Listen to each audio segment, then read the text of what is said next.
So today we're going to start, right now we're going to start with short code, the OG, tried, true, and trusted. So Stacy, what use cases have you seen success in short code? With my experience, what I've seen is you'll see it more in retail, but I think especially after the pandemic, we've seen a little bit of a shift on how retailers are reaching clients and getting that personal communications. Made that now not only coupons or promo codes, it's now buy online and pick up in store, getting session-based alerts letting you know your delivery's ready, or opting in to receive like 2FA. So we've seen the evolution of that within the messaging industry. Another use case is banks. I think banks are now, and financial institutions are now evolving in a way, you know, let's get those fraud alerts out there, let's get those instant messaging to the clients out there. Yeah, it makes perfect sense. Have you seen, I think the pandemic is a great explanation. And I think that, you know, as we start to hear more and more about RBM, we're hearing that RBM is going to follow the footsteps of short code. Maybe the same requirements, the same policies. Are you hearing the same thing? It's in Canada specifically, from what I'm hearing, it's kind of going to be streamlining similar to it, but not necessarily that for sure. Yeah. But the pandemic was a big game changer because it changed how clients now need to interact with the product. Yeah. and getting it out there. Yeah, so kind of along those same lines, do you think that, how do you think short code will stand up to RBM? I keep hearing that RBM is going to be the short code killer. In all honesty, I wish I had $1 every time somebody said that to me. I'd be so rich. Working short codes anymore. But it's one of those things that, at the end of the day, it's just the evolution of where we're going. Technology changes every year, like as we go on. Is it going to happen overnight? No. Anybody who works in the Canadian industry knows that. It's kind of baby steps, but it will eventually change. Could something else have it where we're still pivoting? Yes. Is RBM going to be more, in my opinion, is going to be catered to more enterprise clients? Yes, it's a beautiful way of connecting with the user. However, not everybody is going to be able to do that. There is a price associated with it for that premium service. And not everybody I feel, is going to go into that direction. And it's just, again, it's going to evolve with the ecosystem. It's just how it's going to evolve in the ecosystem. Right. Well, if I have something just to add to that, if history repeats itself, I mean, toll-free was supposed to be the short code killer in Canada, which of course did not happen. Instead, I think it more expanded the market. Yeah, I agree. Yeah, I was going to add on, I feel like you'll see the use cases differ. Of people will start using short code more for two-factor authentication, that like one-time quick interaction. But RCS, the benefit is you have a longer, more sustained interaction that's a little, it's in the name, it's more rich. There's a lot more value to offer for that end consumer there. So I don't think it will kill it, I think it'll partner with it. There will be a use for all of them. I agree. I think it's just going to pivot and change how it just moves forward, and based on per use case as well. Yeah, so at Bandwidth, we are rolling out, or we have rolled out our RBM beta. And Emily, what use cases or what types of customers have expressed the most interest in RBM? Obviously, you get the very typical, the heavy short code users that are looking at this as a potential replacement. And by heavy short code users, I'm thinking of the very heavy like marketing and sales. They represent a lot of very large brands. They want that trust factor. Those are certainly the companies that have been coming to us. I'd say one of the more surprising instances has really been that small, medium business. I mean, you heard it in the postscript, I think it was, speech earlier. Like, that's who, they value that a lot. They value that I can see, like, you don't have that brand loyalty that a Target or a Starbucks has, but you want your brand to be out there and you want your brand to be identifiable to that end user. That's somebody who RCS actually would really benefit. I think the big struggle is going to be obviously the barriers to entry. If it's going to be harder for them to get signed up, it's going to be harder for them to interact and actually get going, they're less likely to be able to afford that time to market, or they're going to be less likely to just afford the cost of it as a whole. A lot of the small, medium companies are already the ones who don't want to do short code because it's $500 a month or $1,000 a month. So it's something that they do tend to be more cost conscious, but they are also the ones that are the most interested from a lot of the conversations we've had. Yeah. That's a great point. Noelle, if you could describe 10DLC in 3 words, what would those 3 words be? Not totally available. No. I mean, from a U.S. perspective, I would say it's fast, it's efficient, and it's affordable. Hoping to see similar in Canada. But yeah, I mean, it's very well trusted, not quite so much as short codes are, but it's a lot faster, it's a lot more affordable, and it's just as, if not more efficient in some capacities in the U.S. So hoping to see similar in Canada. And what types of customers have you seen be most successful with 10DLC? All of them in the U.S. I would say, I would assume in Canada we'll see probably more of the small to medium businesses utilizing 10DLC. It's because of its less expensive alternative to short codes. I think it's going to make it much more easily available to the small to medium businesses. I think what will likely let us know who's going to use it most is how long it's going to take, right? What are we going to see in Canada? Are our current brands who have reach in US going to have a really quick onboarding experience in Canada? Can they quickly just shift right over and turn those numbers on? We heard in the last presentation that we've got a lot of customers who are using voice with one provider and they're using SMS with another provider. So I think those same customers are really going to benefit from 10DLC in Canada. So I would say those customers that have that dual reach and those small to medium businesses and those that just can't afford the short codes just yet. So anything that makes 10DLC unique, in your opinion? I think right now, obviously the registration process is very unique to that of the current registration process with like a typical short code.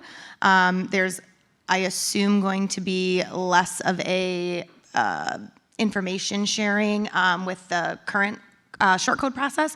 So for 10DLC, I think it's going to be unique because a lot of customers are going to have access to it. We don't see that same level of access in short codes necessarily for the businesses that want to do SMS messaging. Those that currently do toll-free obviously are going to have this other channel now that they'll be able to reach their subscribers by another means.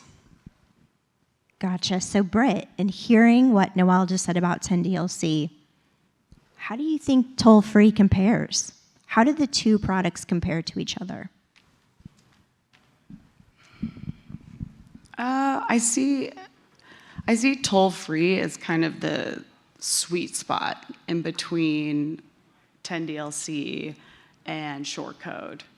So like short code, there's high throughput, ideal for large-scale customer engagement, like 2FA and that sort of thing. But then like 10DLC, with toll-free, there's voice enablement, so voice and text enablement, which is really nice for consistency. And then also that lends itself to conversational type use cases. Noelle, what do you think? I liked what Britt had mentioned to me earlier about like the cross-regional. So right now with toll-free, there's a little bit more ease to use that product in both the US and Canada. So the customers that you have that, I think somebody said in the last presentation, a lot of international customers look at the US and Canada as one market. They just think North America. So I think that's a benefit to toll-free right now, is it's much easier for those customers to turn on their messaging with a toll-free number versus with a 10DLC. But I think that that's something that we're gonna see change over time, and hopefully we're gonna see that same sort of pattern with 10DLC in Canada. So what successes can this panel share from the domestic 10DLC experience with our fellow Canadians who are looking to roll out the product soon? A lot. I would say, I think probably one of the biggest successes is just how quickly it was adopted. So we had been talking about 10DLC for years and years and years in the US. Actually, I think it was maybe 2018 when Stefan Heller first told me about it and said, you're gonna have to work on 10DLC. And I was like, that's never gonna launch. No, I don't need to worry about that. Here I am, now years later, speaking about the same product. I think just the adoption of it. There were so many customers, just tens of thousands of customers who immediately wanted to adopt 10DLC, moving over from those prior, unregistered numbers. It made it very quick and maybe not quite as easy from a brand standpoint, but from an aggregator standpoint, it made it super easy for us to get our customers turned on 10DLC. Yeah, I think we see something similar. What would you say, Emily? I was going to say one of the things that I feel like was the biggest struggle in the U.S., at least for 10DLC, getting up and running, was the constant changes that just come with each carrier kind of acting a little bit independently and at a little bit of a different rate, and that just led to the initial adopters of 10DLC, basically those customers of ours who got onto the platform and got up and running within the first couple months. They had a lot more they had to go back and change things. And that sort of led to the people who waited. They might have pushed off their registration until it really became a requirement and they accepted the higher fees. They actually benefited a bit because they had to do their development one time. They didn't have to go through kind of those early growing pains.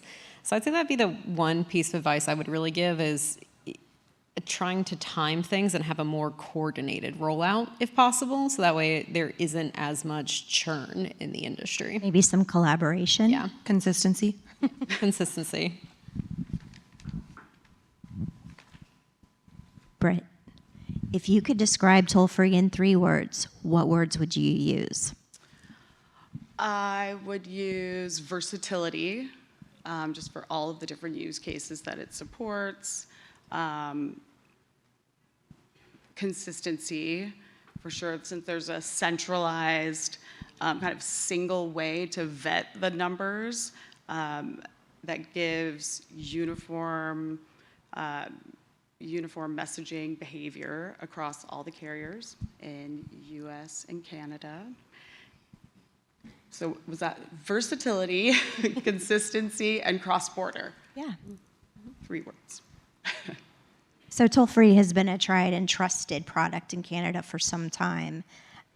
What success stories can you share with this group today about the toll-free product in Canada? So in Canada, we've seen tremendous growth in a pretty short period of time. It was because of very, very strong collaboration with the carriers here. Success stories, I mean, the market's dominated by account notifications, HR notifications, and let's see, this teleprompter here is broken, so I'm going to make sure I've hit my mark here. I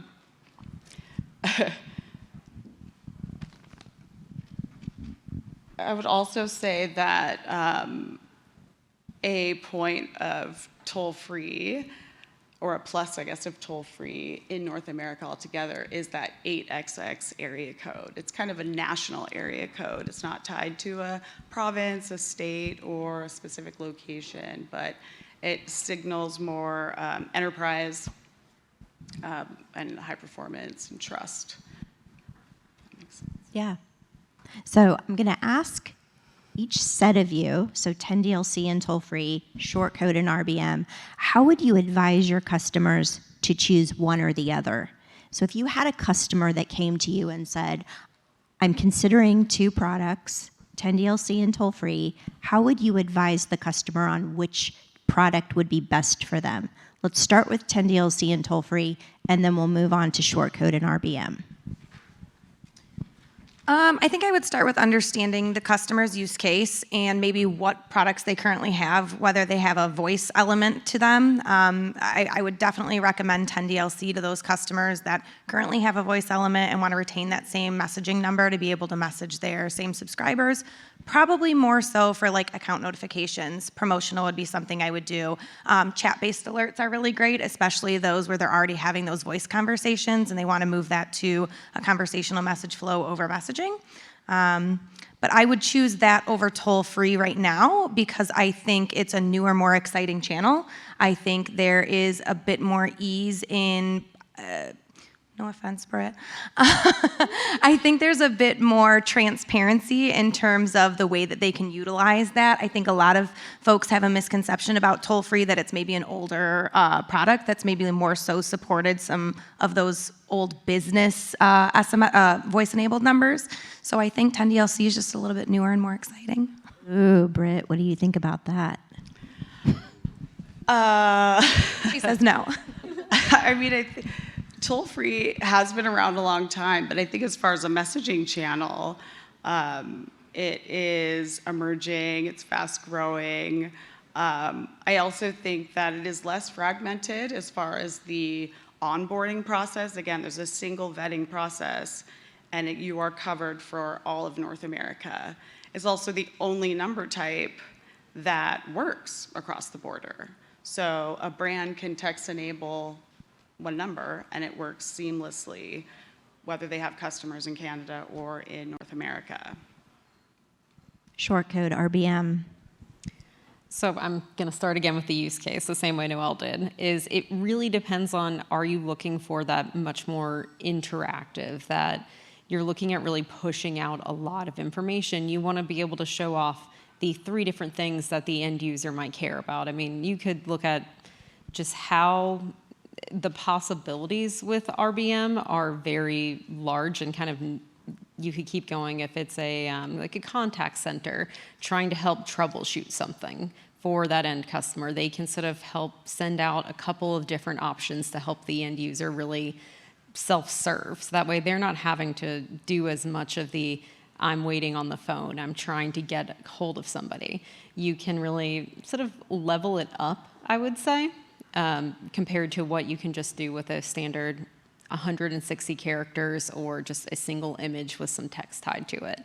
So that's where I think it's going to be the use case is really what's going to drive people from short code to RBM or even stay on short code because you might not need all of those additional features. It might be overkill for what you're going to use and then the cost just doesn't make sense there.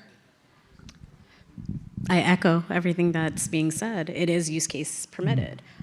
With Canada, it's available. Short code is available to everybody. It's a way to get your point across and get those messages out as quickly as possible. You're allowed to hit a mass amount of people at one time. It's just a matter, again, of what does the client particularly need. And I feel like in this scenario right now, specifically in Canada, again, short code's available on all carriers. Right now, we're currently working on that with the rest of the carriers for our RBM. I do wonder if we will keep seeing more and more customers, more and more end users. In a way, they'll start using multiple channels to reach all of their customers and to reach them for all the various use cases. You might do all of your marketing via RBM, but then you do all of your 2-factor authentication via short code because that's just a one-time, you need that mass channel. You don't have to put as much effort into it. And that's where the ease of a brand, if it's like a Target or a contact center for one of those large companies, to be able to actually register in a very seamless fashion and not have to know each unique nuance of, oh, for 10DLC, I need this information. And for short code, I need 1 extra field, and I have to wait 5 extra weeks in order to get everything through. That's where I think the biggest challenge in the industry is going to be is how do we actually smooth out the registration process across all of the various channels and not have it be quite as fragmented as it is today. So that way we can empower those overall use cases to help drive more business and drive more engagement with those end users. Yeah, you touched on something really interesting. I think a lot of our respective customers are using multiple messaging channels to reach their customers.